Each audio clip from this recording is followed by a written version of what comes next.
From the station working for you, this is Good Morning Indiana, streaming now. It's 5 o'clock here on your Friday morning. Welcome to Good Morning Indiana. I'm Rafael Sanchez, and here are your headlines on the September the 11th. Buyer beware. Concerns about water-damaged vehicles flooding the market. WRTV Investigates takes a closer look at this problem. There's no stopping a tradition. The pandemic has forced many things to change or to close. The group finding a way to move forward in this new normal to support a critical cause. And this is a question that never, ever gets too old, Todd Clausen. Are you ready for some football? Our Kelsey Anderson is live this morning with what Colts fans need to know this season. Welcome to Good Morning Indiana on this Friday. Again, I'm Rafael Sanchez. Our good friend Lauren Casey will be back on Monday. She'll be enjoying that football game, though it's in Jacksonville, but that's okay because we're going to have Jacksonville-type weather here, right? Nice and warm and sunny. You know, I think the Colts would probably rather go to Jacksonville, even though they have an indoor stadium in December when it's, you know, a little colder than it is in September in Jacksonville. But hey, you're right, Rafael. It's great to have football back, and let's go Colts here as we get into the weekend. A little bit of visibility issues here this morning. It's not the dense fog like we had over the course of yesterday's morning commute and even into mid-morning, but they're just reduced a little bit in spots here across the area. So just be aware of that. Here's the view of what it looks like, and you can see all the lights on the ground. You couldn't see that yesterday. So the clouds are more suspended up in the air today than they are coming all the way down to ground level. So that's good news if you have to get on the roadways. But it's overcast anywhere you go. 67 right now in Indianapolis, 69 is the current temperature in Bloomington. The rain once again today stays off to our west. A stray shower or two could sneak in here as we get into late tonight, but other than that, we have a pretty dry forecast for you today. It's just not the brightest day for us with skies that'll be mostly cloudy. 70 degrees by your noon hour. A few peaks of sunshine here this afternoon as highs top off in the upper 70s. Rafael, it's right around 80 degrees. Hey, Todd, thank you. Let's begin our look at traffic this morning. Let's head north of Indianapolis to Hamilton County. A live look here at I-69 at Cumberland Road in the Fishers area. As you can see, traffic is moving smoothly. No crashes or delays this morning in the interstate system throughout central Indiana. We'll keep an eye on your traffic throughout the morning. A warning this morning if you're looking for your next car. A growing number of flood-damaged vehicles are now coming to our state. If you're not careful, you could end up buying one, which is not a good thing. Flood-damaged vehicles are popping up in states where car buyers are not suspecting. Did you know this? Indiana now ranks 14th in the nation when it comes to the number of flood-damaged vehicles on the road, with more than 10,000. In Indianapolis, the number of flooded vehicles is up 33%, and that's according to Carfax, which released that report this week. The company says in the wake of Hurricane Laura and other storms, more waterlogged vehicles are headed to Indiana to be sold by dealers as well as individuals. These vehicles have issues, mechanical, electrical, safety issues. They're literally rotting from the inside out, and they might look fine to the eye, but what that salt water is doing inside the vehicle can cause a lot of issues down the line. You can protect yourself by inspecting the vehicle before you buy it. Look for damp carpets, a musty odor, and other signs of water damage. You can also do a vehicle history check and have a mechanic look at that vehicle before you buy it. The time now is 5:04. Now to the latest on COVID-19 and its impact on our state. The State Department of Health reports 764 new cases, bringing Indiana's total to more than 102,000 since the pandemic began.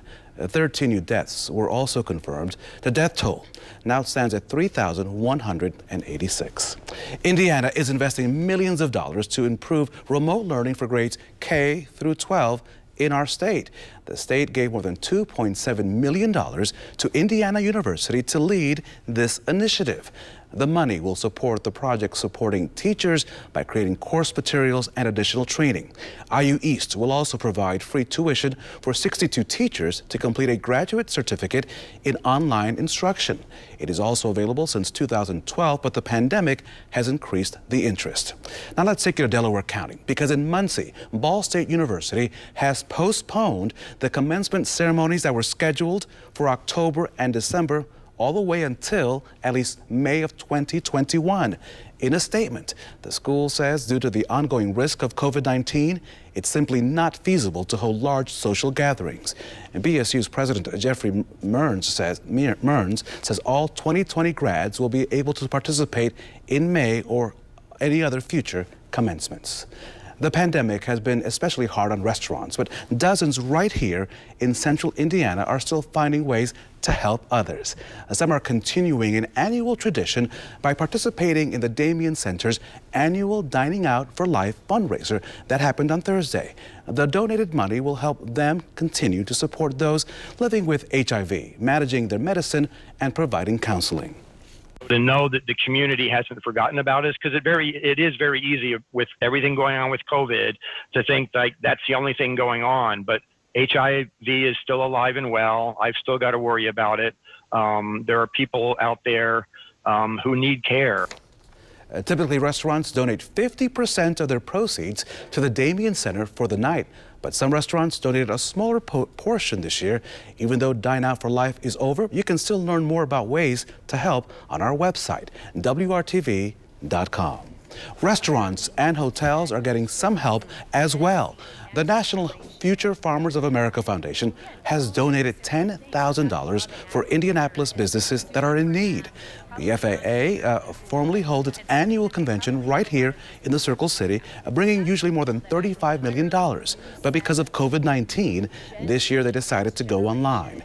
The organization says they wanted to let the hospitality businesses know that they support them and look forward to seeing them again next year. The NFL season is now underway. The Indianapolis Colts' first game is Sunday in Jacksonville. WRTV's Kelsey Anderson is live this morning from the Circle, where kickoff and festivities will start very soon, and she is ready she is proud. Look at you. Okay. Hey, good morning, Raphael. So in about 2 hours, this Circle is going to bleed blue with Colts pride as they get ready for their 2020 kickoff. They're going to be giving away these for the shoe flags, American flags in honor of 9/11, and also some hand sanitizer and some other goodies for all of us here at the Circle starting at 7. And they are, of course, doing it safely. So this week's game is in Jacksonville, but next week, the Colts take on the Vikings at home, which will look different this year. The Colts announcing they will only allow 2,500 fans in Lucas Oil. They will also be doing screenings and temperature checks before going into that stadium. You'll have to wear a mask, stay socially distant, and sit in your designated pod. I spoke with longtime season ticket holder Mike Bostic, or better known as Cloney Dungy, and he says he opted to stay home this year for the game. I'll be cheering them on down here in my Colts cave, and I love them so much, so watching them on TV will be just fine with me. As long as I get to see that horseshoe out there, I'll be excited no matter what. So every season is special, and I look forward to it so much. I'm just happy they're going to be playing. Now, Bostic says he thinks the crowd size will impact the game, but he's excited to see this year's Colts team take the field. So coming up in the next half hour, we're going to have a more in-depth look at what that's going to mean for you inside Lucas Oil Stadium if you are going. But right now, if you want to go check it out, we've got it for you over on the WRTV News app. Reporting live, Kelsey Anderson, WRTV. All right, thank you there, Kelsey. Good to have the boys in blue back on the field here, even though the first game is away. We look forward to next weekend against the Vikings. Cheer them on here all through the Circle City. Visibility's out there this morning, reduced just a little bit, but we don't have that dense fog. You noticed in Kelsey's shot there on the Circle, you could see everything behind her. We don't have the low-hanging clouds out there that are reaching all the way down to the ground, so that is good news as the kids head off to the bus stop and as you head off to work. It's 65 degrees on average is the temperature here right now. Across central Indiana, skies are mostly cloudy as the kids come home from school and you come home from work. There could be a few peaks of sunshine out there, thinning through the clouds, but otherwise we're looking at temperatures that are going to be in the mid-70s. So it's not the brightest day for us, but it's not a wet day for us. That is the good news. More on your weekend forecast coming up in just a few minutes. Todd, thank you so much. The census deadline, that's coming up. So workers are increasing efforts to make sure you are accounted for. Coming up, what one group is doing to help communities that are frequently undercounted. And at least 10 people have died in one of the many wildfires spreading across California. Coming up, the latest on these deadly fires and the search for more than a dozen people that are missing. That story more coming up right here on Good Morning Indiana.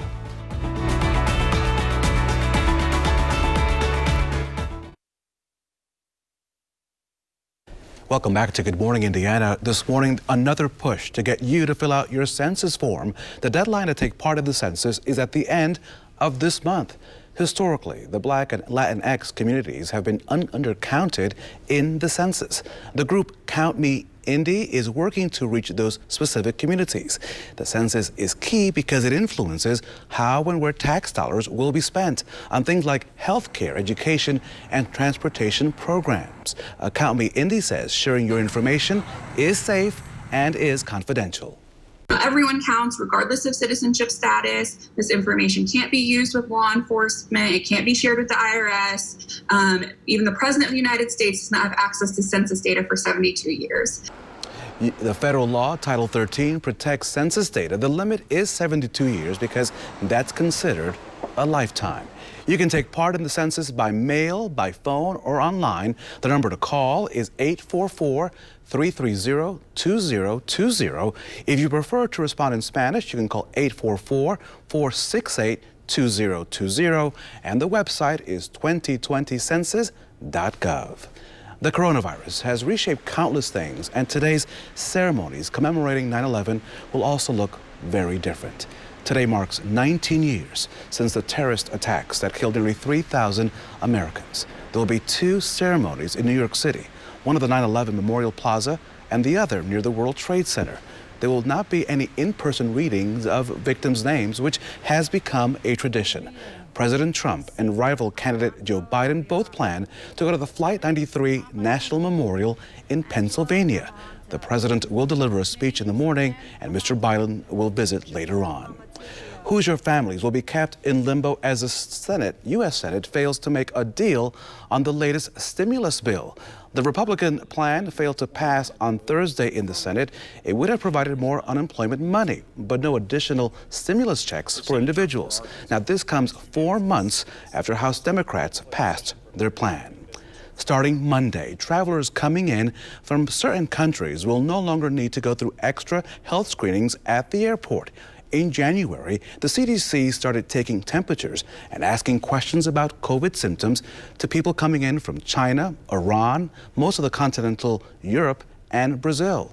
The CDC says many people don't show symptoms until days after infection or not at all. Instead, the agency will focus on having a stronger response when there's a report of the virus at an individual airport. Now to the latest on the numerous wildfires just burning across the West. A blaze in Northern California is now the state's deadliest of the year, and crews continue to search for more missing people. ABC's Kenneth Moten gives us a look at the ongoing rescue efforts there. Overnight, a devastating discovery in California. An additional 7 deceased individuals were located by our deputies. The so-called North Complex fire north of Sacramento has now killed at least 10 people. More than a dozen others were still missing overnight. This woman fears her parents are among the dead after their house was burned to the ground in Oroville. Waiting for the remains to be identified that they found in the same location, and I pray to God that it's not my parents. The pair missing for 2 days. Oh my gosh.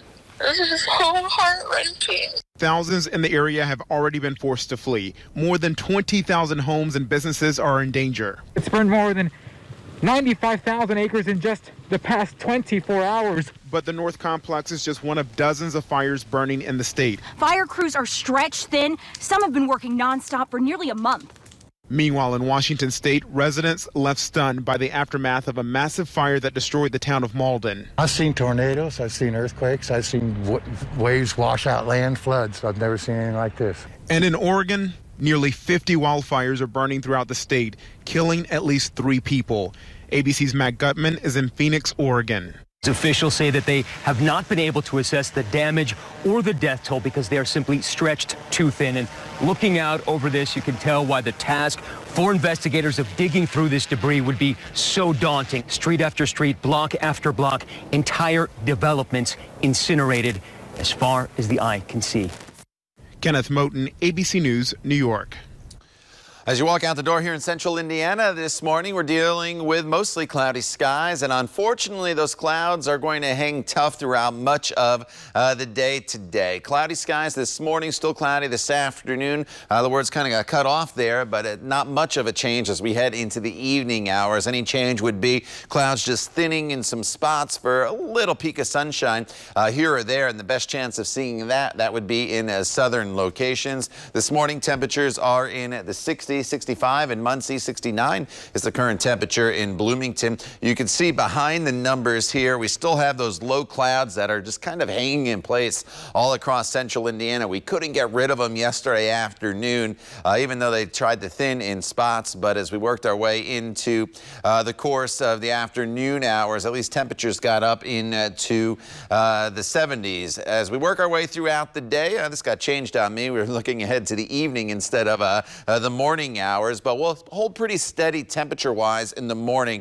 because of the clouds. And then as we get into the afternoon, that's when we're going to start to see the warmth build in as we have mostly cloudy skies across the area back off to our west. This is where the rain's been. If you remember back to yesterday, it looked like pretty good rainfall off to our west. It's kind of losing its punch a little bit, and those are some scattered showers that we're going to bring into the forecast as we work our way into the day tomorrow. So today, we're really just dealing with overcast skies. I know the model here is showing it clearing out just a little bit, but there's so much moisture in the atmosphere, and just given the weather setup that we have today, I really don't think that we're going to see much in the way of sunshine, unfortunately. I wish it was different for you, but the best chance of seeing some sunshine would be late afternoon into the early evening hours. If you do have plans this Friday night, temperatures are going to be in the 70s for us across the area, so you don't need to have the jacket this evening. You should be just fine. Now, tomorrow's a little bit warmer. We get back up into the mid-80s with sunshine, but we'll start to bring in the chance of some scattered storms as we work our way into the afternoon hours. And then as we get into the day on Sunday, morning clouds giving way to sunshine. So Sunday is essentially a dry day. I think any rain on Sunday would be done by about 9 o'clock in the morning. Once we get past that, we should be in pretty good shape. The weekend, so definitely not a washout. Enjoy the warmth. Monday, Tuesday, Wednesday, great though, with temperatures in the 50s as you wake up in the morning. Give those air conditioners a break, and high temperatures with sunshine. Raphael, that'll be right around 80 degrees. Todd, it's looking good. A big good morning to Galveston, Columbus, and Plainfield. Let's stay west of Indianapolis. This is a live look right now at I-70 near State Road 267. As you can see, traffic is building somewhat. It is going to be a great day here in central Indiana. No major crashes to report or situations on the interstate system. Good morning to all. The Tiger King star Joe Exotic has formally asked the president for a pardon. Joseph Maldonado Passage and his legal team have reportedly sent the White House more than 250 pages pleading his case. The former zookeeper rose to fame as the subject of the hit Netflix docuseries. He's serving a 22-year prison sentence for his role in a murder-for-hire plot against his longtime rival, Big Cat Rescue CEO Carol Baskin. He's also in prison for violating federal wildlife laws. So far, Mr. Trump has not commented on that pardon request. Serena Williams will not be heading to the finals of the U.S. Open. Now, she took the first set of the semifinals against two-time Grand Slam champion Victoria Azarenka, but it was quickly downhill from there. Azarenka won back-to-back sets 6-3, knocking out Serena out of the tournament. She will now play Japanese star Naomi Osaka for the title on Saturday. So baseball returns to Victory Field tonight, but not on the diamond, but on the big screen. The movie The Sandlot will be shown at the ballpark tonight at 7. It is the first of 3 movie screenings the Indians will host in a series called Flicks at Victory Field. Angels in the Outfield is next. That's on September the 25th, followed by A League of Their Own on October the 9th. For more information on all these movies, you can go to WRTV.com. A 4-year-old and her family have used the pandemic to turn her into a movie star. After the break, their movie reenactments that are going viral and giving back to those in need. She's an amazing young lady. You want to meet her next, right here. Look, she's wearing Colts colors on Good Morning Indiana.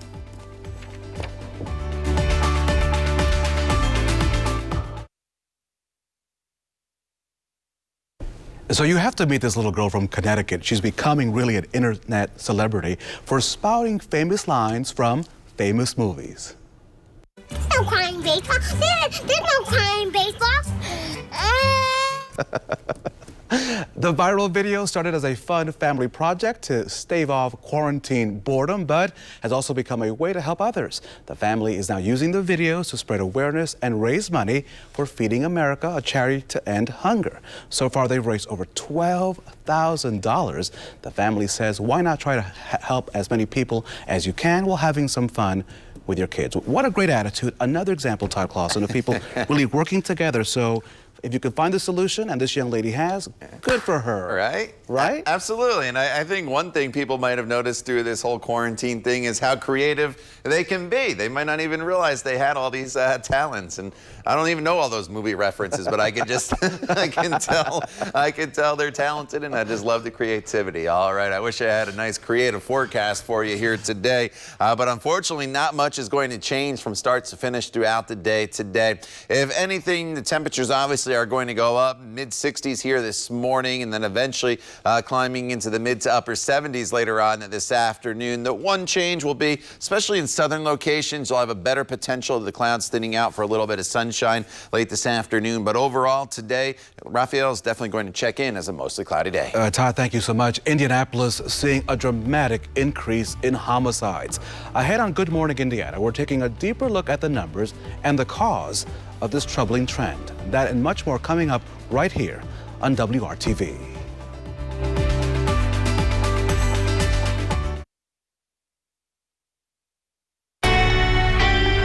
From the station working for you, this is Good Morning Indiana, streaming now. Indianapolis seeing a dramatic increase in homicides. Now at 5:30, we're taking a closer look at what's behind this troubling trend. And the NFL season is officially underway this morning. What Colts fans can expect from this season.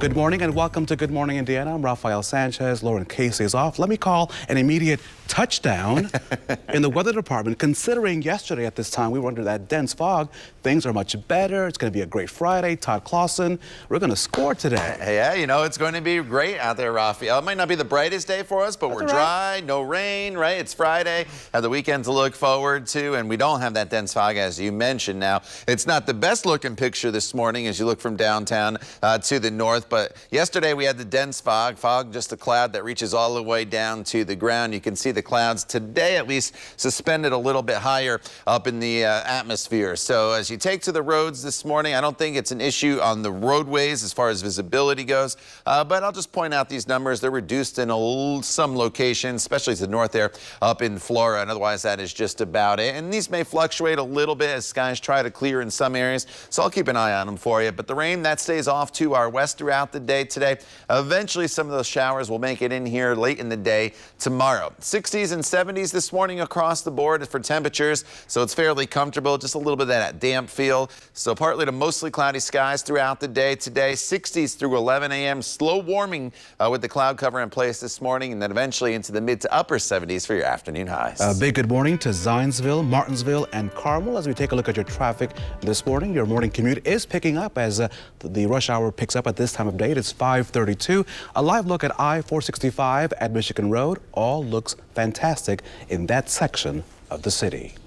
New this morning, multiple people, including a 3-year-old girl, recovering after an explosion leveled a home in northwest Indiana. Now, this happened at a home in Porter near the Indiana Dunes on Thursday afternoon.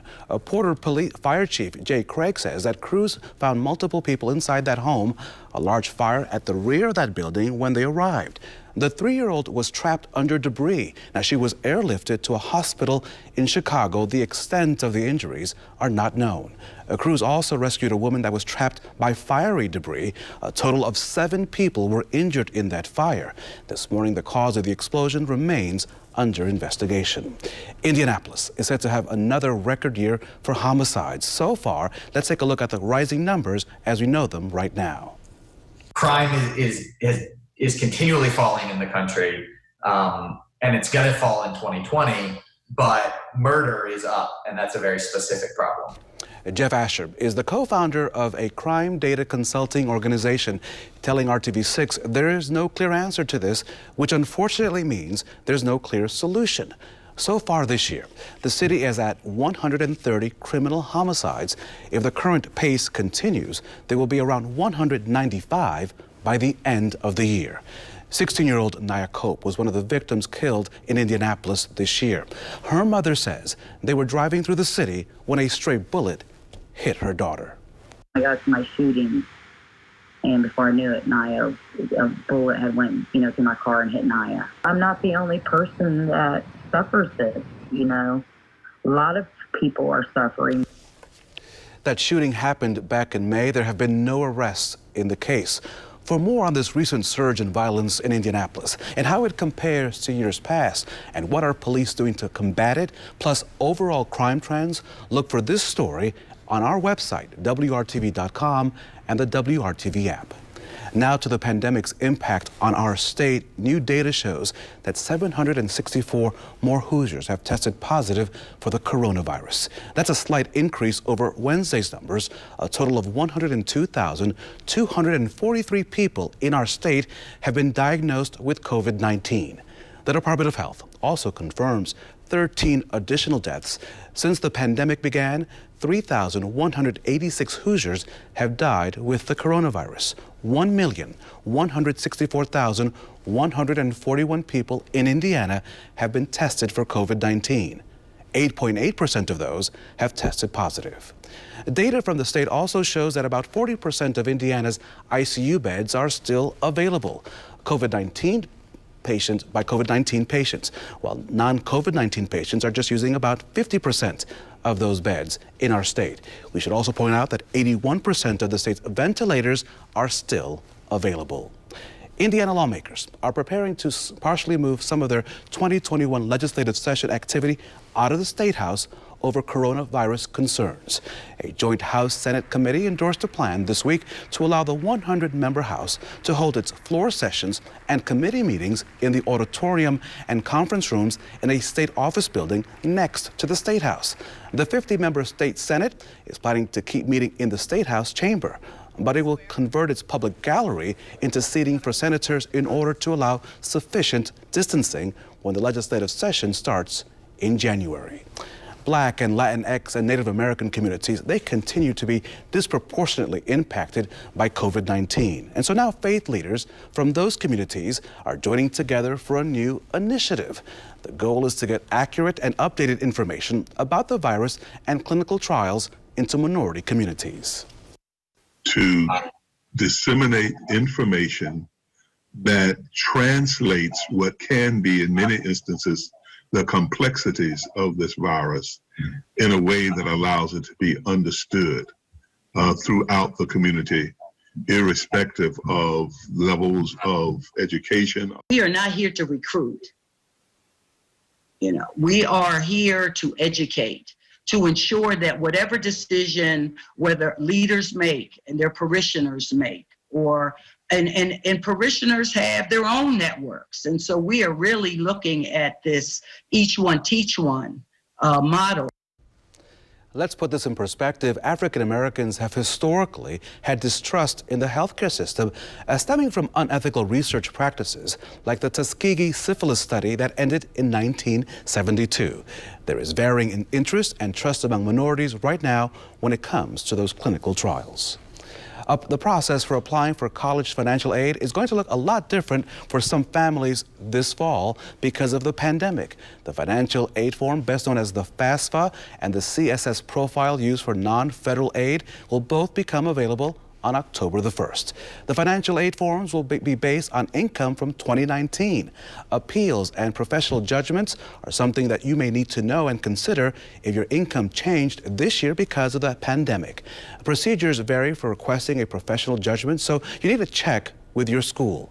Prepare to have documentation of your financial changes for those schools. Financial aid offices are expecting to see longer wait times because of increased requests.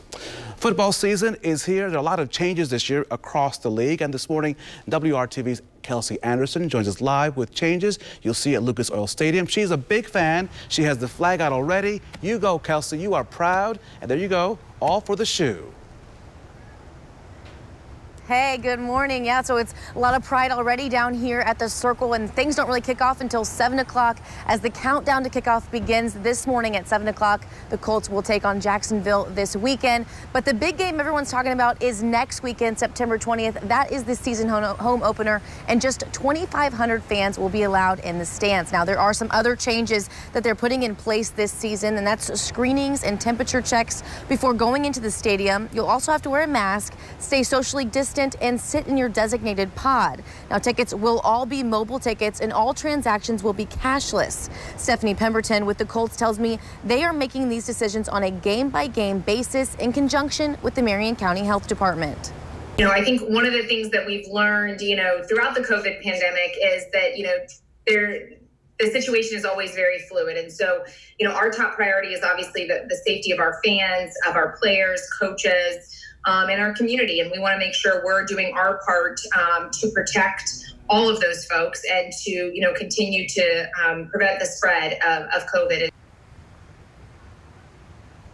So Pemberton tells me season ticket holders and their corporate sponsors that have these suites, they will get the first priority for the limited seating based on their seniority. But just 2,500 fans, that's only about 3% of the stadium's full capacity. So coming up in the next half hour, hear how one super fan thinks that will impact the game. Reporting live, Kelsey Anderson, WRTV. All right, thank you so much there, Kelsey. I love she matched up. She's wearing her blue. You see that, Raphael? I know you like a good color coordination, so she had her Colts blue on this morning. Outside, as you head off to work, visibility not as much of an issue here this morning as it was yesterday when we had the dense fog advisory. It's still reduced in some spots, so something to point out. 65 degrees as you head to work, as you head home from work. Still mostly cloudy with the temperature that'll be in the upper 70s. This afternoon's going to be a day very similar to yesterday afternoon with just kind of that overcast sky. It's just like a thin overcast, but nonetheless, skies are going to be mostly cloudy. Our average high this time of year is 80 degrees. We're just below that today. You notice the temperature spike tomorrow back up into the mid 80s with some sunshine. And then as we go into next week, we'll fall just a little bit below normal. With that said, though, next week features lots of sunshine. I'll share that 7-day planning forecast with you coming up in just a few minutes. Todd, thank you so much. President Trump on the defense this morning over his handling of the pandemic during a rally in Michigan overnight. After the break, the latest from the campaign trail. CBD products are hitting a new demographic thanks to her. Yeah, Martha Stewart. Up next, details on the lifestyle guru's new line of hemp-infused products. You're watching Good Morning Indiana on this Friday right here on WRTV.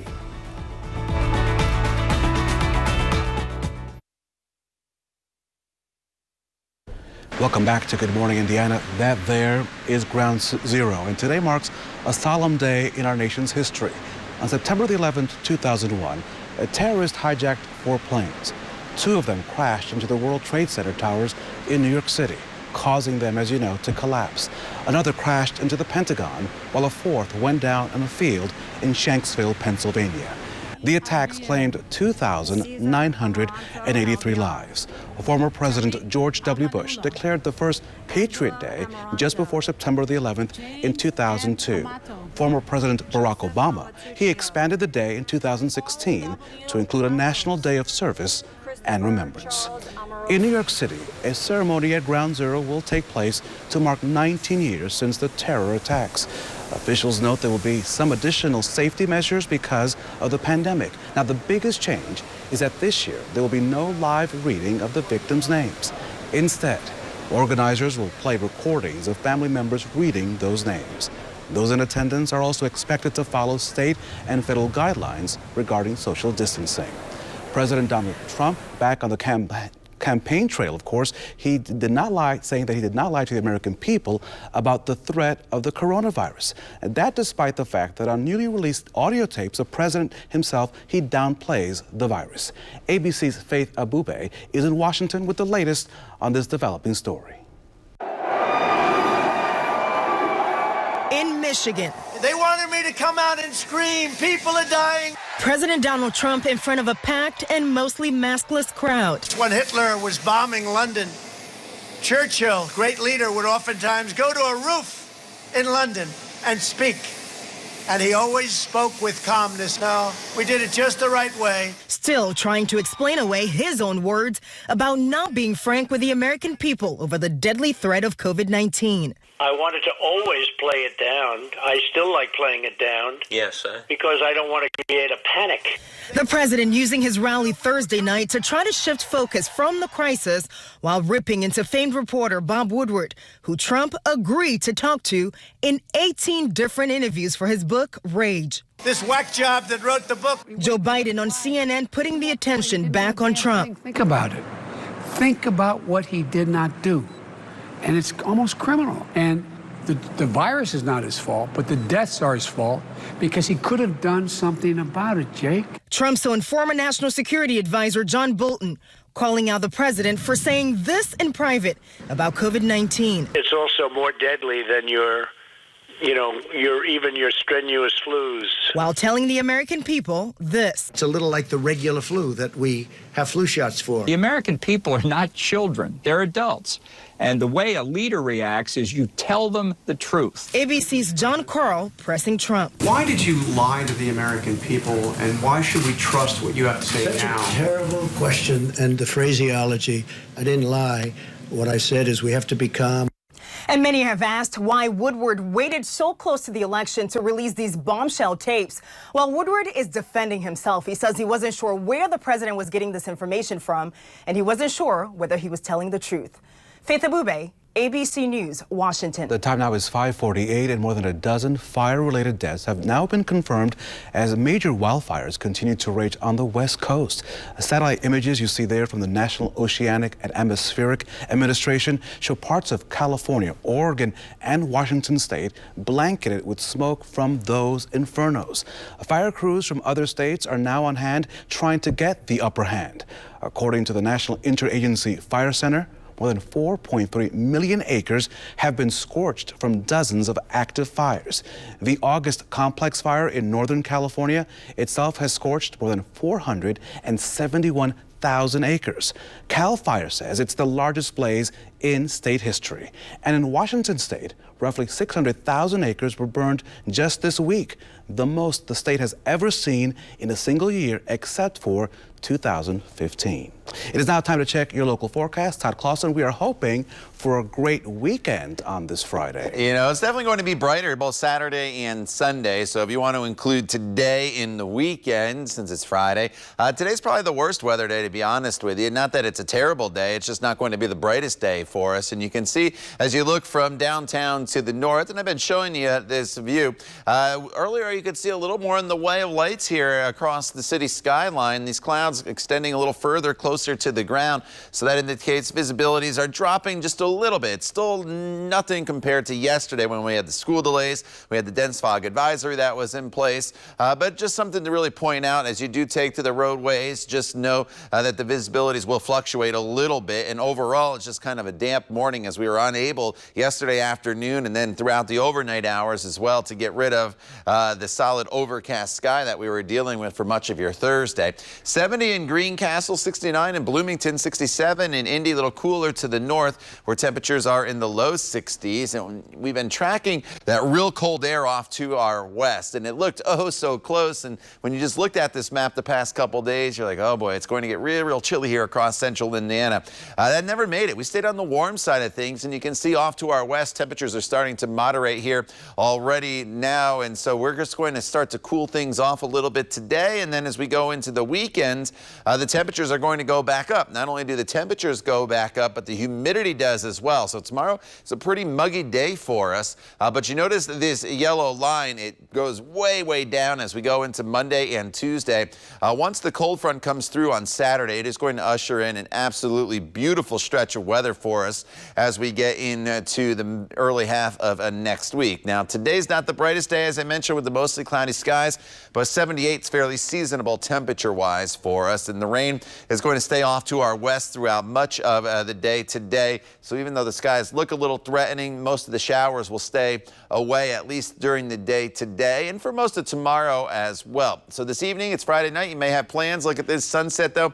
Before 8 o'clock, temperatures will fall from the the mid-70s into the low 70s with that mostly cloudy sky. And as you wake up on Saturday morning, could be a little bit of patchy fog, 59 to 62 degrees. But as we work our way throughout the day tomorrow, mostly sunny skies early on, and then we'll bring in the chance of some scattered showers and storms tomorrow. But it's probably not until after 5 o'clock and then into the overnight hours. That's when the cold front's going to go through. So I do think you're able to get most of your activities in on Saturday. Then Sunday, morning clouds. And then lots of sunshine Sunday afternoon. Should be beautiful. And then there's that nice weekend or weather we talked about at the end of the weekend and into next week, Raphael, with sunshine and highs near 80 degrees. Well, Todd, from your great forecast to a great look out on the roads, as we take a live look right now, this is I-465 at I-74 on the west side. As you can see, the morning commute is building as it usually does at this time of day. But the good news on this Friday, no major issues on the interstate system. Also, a big good morning to Fishers, Franklin, and Frankton.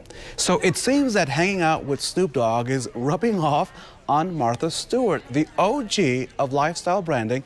Never thought of Martha as an OG, but all right, she's the latest celebrity with a CBD line. Stewart's line of hemp-derived gummies and soft gels and oil drops, they officially launched on Thursday as she partnered with Canadian cannabis company Canopy Growth for the venture. Stewart joined Canopy in 2009 as an advisor after being introduced to the company's founder by none other than her good old friend, the Snoop.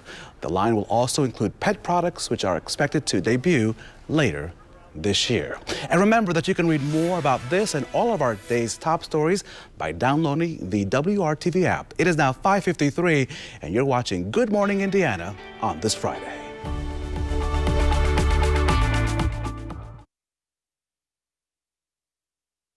So the comedy series based on The Fresh Prince of Bel-Air has a home. Bel-Air has been picked up for 2 seasons on Peacock, that other network thing.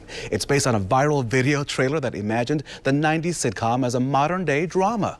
Morgan Cooper created the video and is set to co-write, direct, and co-executive produce the show. Now, the show's original star, Will Smith, will also be an executive producer. This comes after the news that the cast of The Fresh Prince of Bel-Air are coming together for an unscripted reunion special to celebrate that show's 30th anniversary, and that will air on HBO Max sometime around Thanksgiving. And I can't wait to see our own Todd Clausen do the Carlton right here on ABC. Now, it's the master class that we've all been waiting for, Todd. Gladys Knight and Patti LaBelle will face off on a battle royale. I hope that Gladys Knight will need some of the pips because Todd and I are available. The 2 superstars are the latest to join Versus and that series. It's been entertaining hip-hop fans and R&B fans stuck indoors during the pandemic. Fans can expect Knight to sing her classics, Midnight Train to Georgia, and Neither One of Us, while LaBelle will likely sing a few of her classic hits like Lady Marmalade, On Her Own, and If You Only Knew. The legendary soul singers will battle it out, if I can speak, today on September the 13th at 8 p.m. Eastern. And Todd, I couldn't hardly speak because I was thinking Patti LaBelle is not only a fantastic singer, but I was thinking about her pies. I want a Patti LaBelle pie. I forgot all about those pies. Oh, not me. I love her pies. I've had the one, but I just kind of forgot about them. But hey, we are getting back into pie season here, so I'm going to have to break that out. All right, outside right now, visibility is reduced once again. Not much has changed, honestly, in this forecast. From yesterday afternoon, we had the overcast skies, and we've continued that throughout the overnight hours and into your morning. So a little bit of patchy fog this morning, mostly cloudy. Temperatures a little cooler than they have been, highs in the upper 70s, which is just a degree or 2 below normal for this time of year, but definitely not the brightest day, but it's dry from start to finish. That's the good news. We'll look ahead to your weekend and have your latest news headlines coming up when Good Morning Indiana continues at the top of the hour right here on WRTV.